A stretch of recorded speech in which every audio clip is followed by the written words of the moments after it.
سپردن این هلیکوپترهای بلک هاک گام دیگری است برای توانمندسازی نیروهای افغان.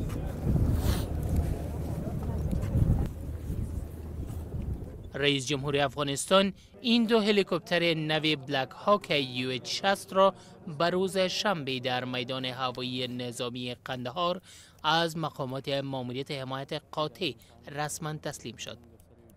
نن شروط دیده چې مکوایی قوه درې چند دسی ایده مانا څه ده؟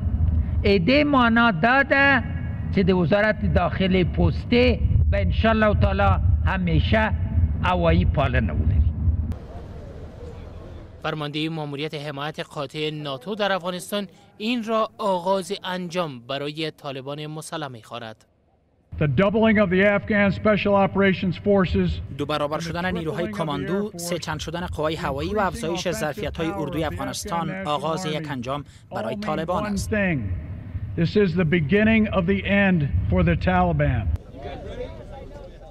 قرار است امریکا تا سال 2020 میلادی 159 هلیکوپتر بلک هاک را به وزارت دفاع افغانستان بسپارد.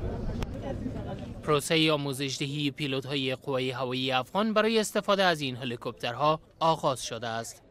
از 2 اکتبر سال جاری درس‌های ما شروع شده. 8 هفته اولی به خاطر کوالیفیکیشن امی UH-60 است و بعد از او 10 هفته دیگر ما به حساب پروازهای میشن اجرا میکنیم.